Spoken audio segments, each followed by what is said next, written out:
ali no Evangelho que escreveu João, abra sua Bíblia, Evangelho que escreveu São João.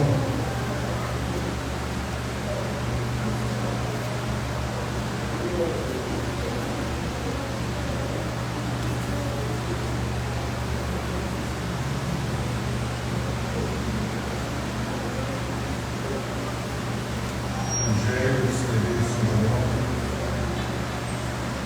capítulo 7.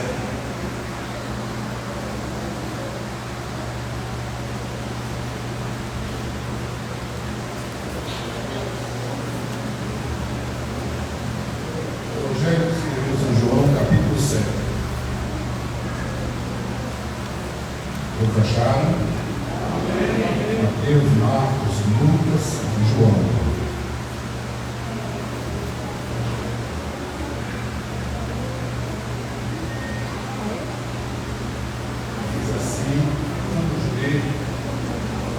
Capítulo 7,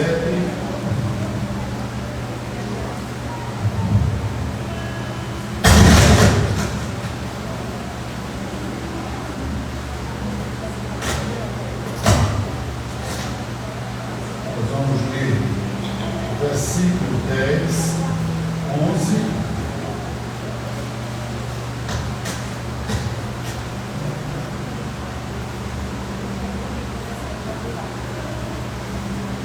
Versículo 12 e 13.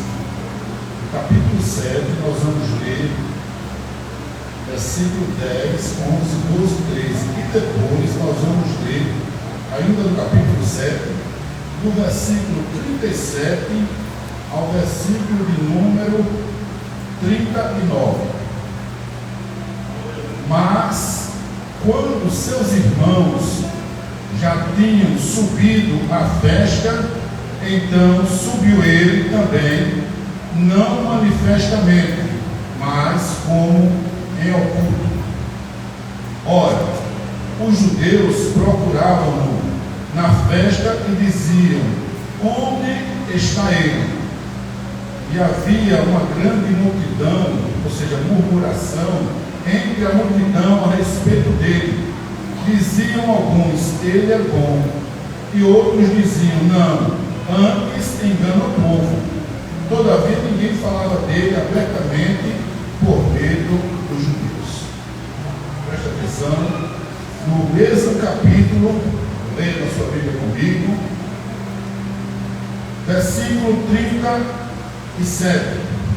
E no último dia, o grande dia da festa, Jesus pôs-se em pé e clamou dizendo: se alguém tem sede, que venha a mim e beba. Quem crê em mim, como diz as Escrituras, rios de água viva fluirão, correrão do seu ventre. E isso disse ele do Espírito, que havia de receber os que nele crescem, porque o Espírito Santo ainda não fora dado, por ainda Jesus não ter sido glorificado. Todos dizem amém. Irmãos, nós estamos falando aqui, para entender o texto, é bom a gente ler e entender também o contexto. E quem vai nos mover nessa noite é a palavra de Deus. Aqueles espirituais que chegaram aqui clamando vão entender o que o texto quer dizer. Não é preciso movimento. O movimento que irá fazer nesta noite é o Espírito Santo para os crentes espirituais. Nós estávamos, ou seja, os judeus estavam nesse período na festa dos tabernáculos, Sukkot, ou festa das tendas. Existiam 3 festas por lei, Deuteronômio, está lá, e Moisés, ele disse que todo judeu tinha que subir a essa festa pelo menos uma vez na vida. E havia uma lei que no raio de 15 quilômetros que morassem em outras localidades de Jerusalém, era obrigado anualmente, por lei, a subir para a festa, para dar glória, bendizer o nome do Senhor Jesus. Era lei, no raio de 15 quilômetros de Jerusalém, todos tinham que subir para adorar. E Jesus, então, ele não foi abertamente para a festa, era a festa dos tabernáculos. Das 3 festas existia o Sukkot, que era a festa das tendas ou do tabernáculo, Pessach, que era a Páscoa, e a festa da sementeira, das semanas. A festa das semanas, eles se iniciavam com o início da colheita da cevada e até o fim da colheita do trigo. A Páscoa, todos nós já sabemos, onde eles comemoravam ali naquela noite fatídica que o Senhor determinou que Moisés retirasse o povo da escravidão do Egito, da mão pesada de Faraó. A Páscoa nossa não tem nada a ver com coelho, coelho não bota ovo, né? A Páscoa mentirosa diz que o coelho bota ovo. Olha, só o ignorante consegue, né, ver que o coelho jamais vai botar ovo, irmãos. Satanás, ele faz de tudo para nos levar de volta às mentiras lá do Egito. A nossa Páscoa, Paulo diz que Cristo é a nossa Páscoa. Ele foi sacrificado por nós. Cristo é a nossa Páscoa.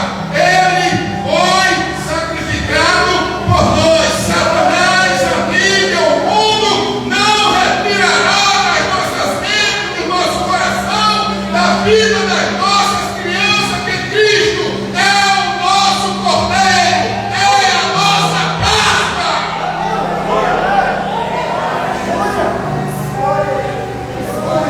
E a festa dos tabernáculos, que era a festa onde o povo se reunia por 7 dias, e eles então pegavam galhos e troncos de árvores e faziam tendas na frente das suas casas para comemorar por 7 dias. Era o nosso São João. São João, todo mundo não faz uma fogueira na frente de casa, né? Quer dizer, eu imagino que o crente não. Mas era, né, todo mundo, principalmente aqui, fazia uma fogueira na frente. Quando era criança, a rua que eu morava ficava, cada casa era uma fogueira. E tinha uma crendice que se você não fizesse a fogueira na frente da sua casa, Satanás, ele dançava na porta da sua casa. Eu acho que dançava mesmo. Quem já fez esse negócio aqui? Quem já ouviu? Quem já ouviu que se não fizesse a fogueira, né? Eu era criança. Meu pai corria, fazia uma fogueira, pegava os móveis velhos, as bagulhos velhos, quebrava tudo, eu ia lá, botava o negócio, fazia fogueira. Olha só que cegueira, irmãos. Mas os judeus, eles tinham outra visão. Eles pegavam, iam lá e pegavam, manjavam galhos, palmeiras, troncos, galhos velhos, juntavam, faziam tendas, cobriam, moravam em qualquer casa, mas eles desciam e passavam uma semana morando, porque era lei, morando dentro daquelas cabanas, para lembrar o tempo que eles peregrinaram, vivendo em cabanas e tendas no deserto do Sinai. Glória a Deus! E eles tinham que fazer isso. Então Jesus, ele chega em Jerusalém justamente, não abertamente, nos primeiros dias da festa dos tabernáculos, da festa das tendas. Todo judeu comemorava, Israel estava repleto de gente. Só que sacerdotes eram 25.000 sacerdotes por turno. Imagine, 25.000 sacerdotes e levitas por turno. Então, nessa festa, Jesus sobe, não abertamente, por causa da oposição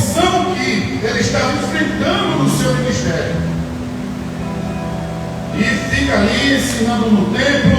Uns diziam que ele era bom, uns diziam que ele enganava o povo. E ele, certo dia, foi dentro da festa, foi tido, achado no templo, ensinando a palavra.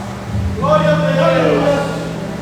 E quando Glória a Jesus. da último dia da festa dos tabernáculos, a festa que eles comemoravam, Aleluia. o tempo que eles passaram peregrinando, vivendo em cabanas e tendas no deserto do Sinai, por 40 anos, morando em tendas, em cabanas.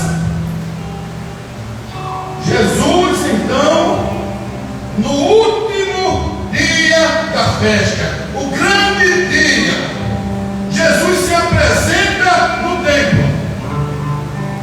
E no último dia da festa, o grande dia da festa, Jesus pôs-se em pé e clamou, dizendo: se alguém tem sede, que venha a mim e beba. Aleluia. Quem crê em mim, e como dizem as Escrituras, rios de água viva correrão do seu ventre. E isso disse ele, do Espírito que haviam de receber os que nele crescem, porque o Espírito Santo ainda não fora dado, ou ainda Jesus não ter sido glorificado. Irmãos, que coisa gloriosa. Deus, ele tem uma palavra para você. Diga para a pessoa que está do seu lado.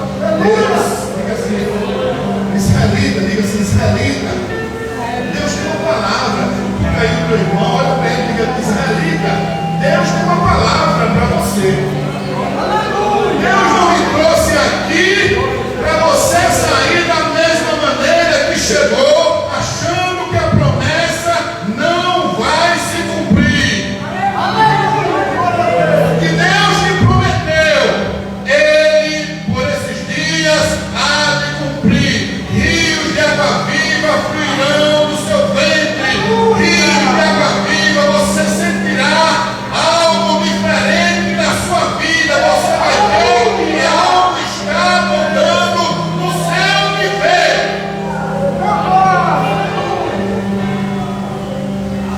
Jesus então pôs-se em pé no último dia, o grande dia da festa, e ele disse: quem tem sede, vem a mim. Aleluia. Glória a Deus. Irmãos, porque Jesus se apresentou justamente no último dia da festa, o grande dia. Ele não se apresentou no primeiro, ele desceu a Jerusalém no primeiro dia e ficou por ali, não abertamente, mas não foi ao templo, porque Jesus sabia que havia um rito. Jesus sabia que havia um movimento para retirar a glória dele.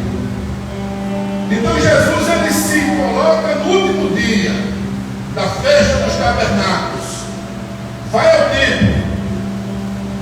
Essa festa, como eu disse, os sacerdotes e levitas, 25.000 sacerdotes, com os levitas, que eram ajudantes dos sacerdotes por turno, eles pegavam uma bacia de ouro, mais ou menos isso aqui, uma bacia toda de ouro, e iam em procissão, cantando Isaías capítulo 12, eles iam louvando ao som de trombetas, bandeiros, né?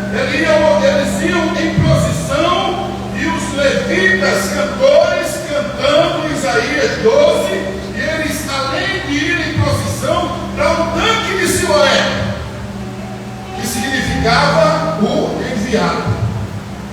Tanque de Siloé, enviado.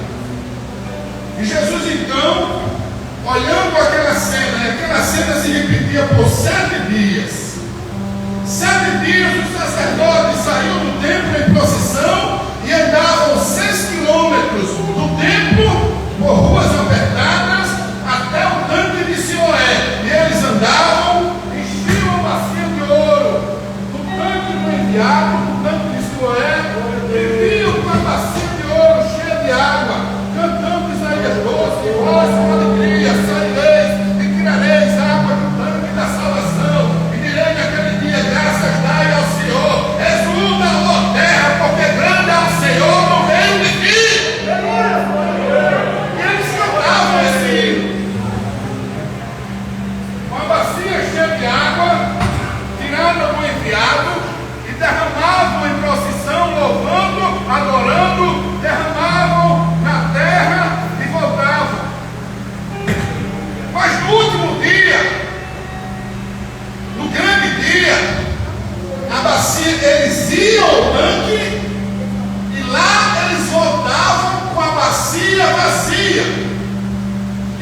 bacia de ouro vazia.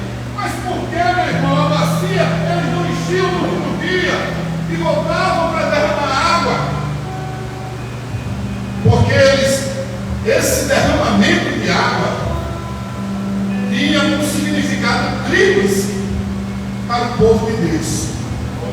O primeiro momento significava o derramamento, ou seja, o reconhecimento da provisão pela colheita e semeadura do que eles plantavam em Israel. Naquele período representava o reconhecimento das bênçãos, da chuva da sementeira e colheita. Eles derramavam, botavam na segunda retirada, tinha outro significado. Mostrava para o povo o reconhecimento da provisão de Deus quando eles entraram no deserto por 40 anos e eles clamaram e murmuraram e pediram água. E o Senhor então diz a Moisés: olha, Moisés, vai na rocha, me santifica e você vai tirar água da rocha. Então representava a retirada e a provisão do descedentar o povo do deserto por 40 anos. Representava a provisão de água para aquele povo que estava sedento. Aleluia. E a terceira vez que eles iam tirar a água, representava a provisão da entrada, a profecia de Joel, capítulo 2, 28 e 29, que nos últimos dias o Senhor derramaria sobre toda a carne. Os jovens, o Espírito Santo de Deus, os jovens teriam sonhos, os velhos teriam visões, e toda a carne o Senhor derramaria sobre todos o seu Espírito Santo. Está lá a profecia de Joel, e eles derramavam e voltavam no mesmo dia, e quando voltavam, eles estavam com a bacia vazia. Aleluia. Glória a Deus. Mas irmãos, aí Jesus ele não faz nada por acaso. Jesus ele não faz nada por acaso. Quando as pessoas, os sacerdotes voltavam com a bacia vazia, a bacia de ouro, preciosa, e chegavam em frente ao templo, os judeus eles tinham ditado que os judeus espirituais, que se você naquele momento não sentiu nada, você jamais em toda a sua vida sentiria tal regozijo na alma, porque quando você derramava aquela água, eram aquelas provisões que você estava dizendo diante de Deus, agradecendo a colheita, agradecendo a provisão de água que o Senhor não deixou o povo morrer de sede no deserto, e agradecendo também a promessa do derramamento do Espírito Santo para aqueles que crescem. Mas a bacia estava vazia, irmãos.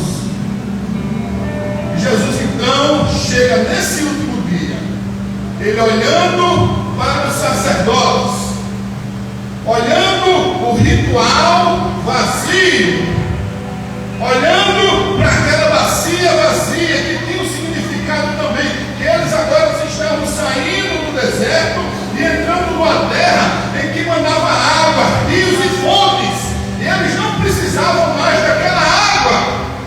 Aleluia. Eles então levavam a bacia vazia.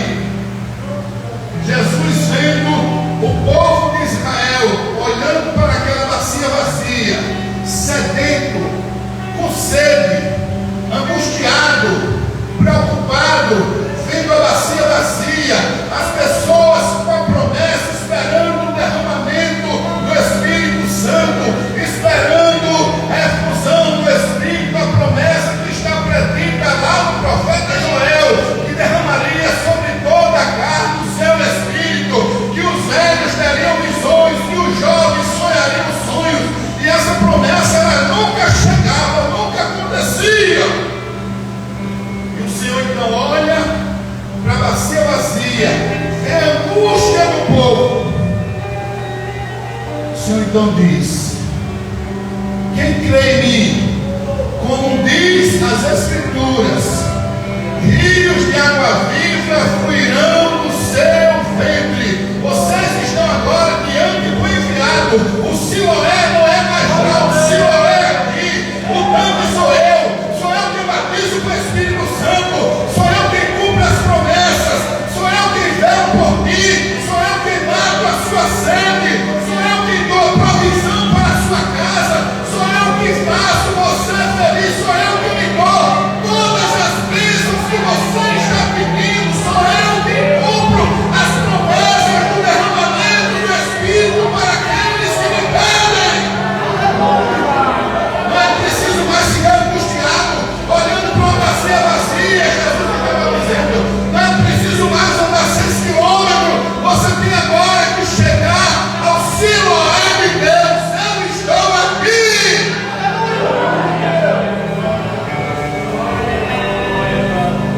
Aqueles que creem como diz Jesus, quem crê em mim, como diz as Escrituras, rios de água viva fluirão no seu interior. As pessoas hoje estão preocupadas, irmãos, em fazer propósito para ser batizado no Espírito Santo, em fazer propósito para falar línguas.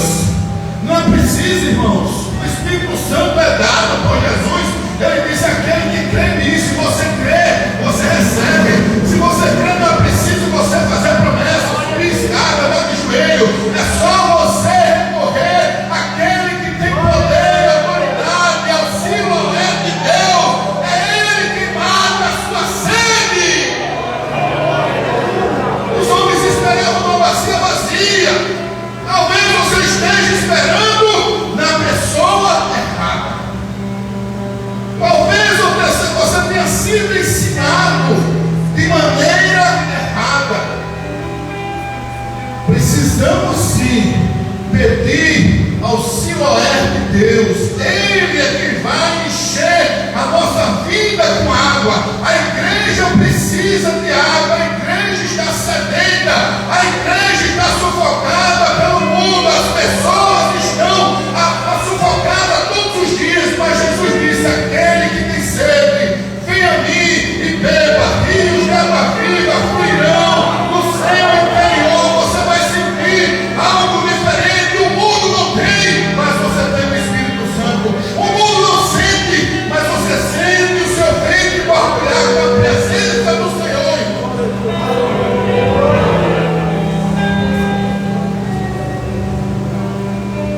No último dia, Jesus, notando o ritual que não sustenta ninguém, Jesus notando as promessas vazias, as idas constantes ao Siloé, que não fazia bem a ninguém. Jesus notando que as pessoas estavam sedentas do cumprimento das promessas. Talvez você esteja aqui nessa noite clamando e dizendo: Deus, eu preciso de uma resposta. Mas o Siloé de Deus está dizendo nesta noite: as promessas que eu te fiz, uma a uma irão de se cumprir. Ele não vai deixar passar uma vírgula daquilo que Ele te prometeu. Vamos ficar de pé, irmãos.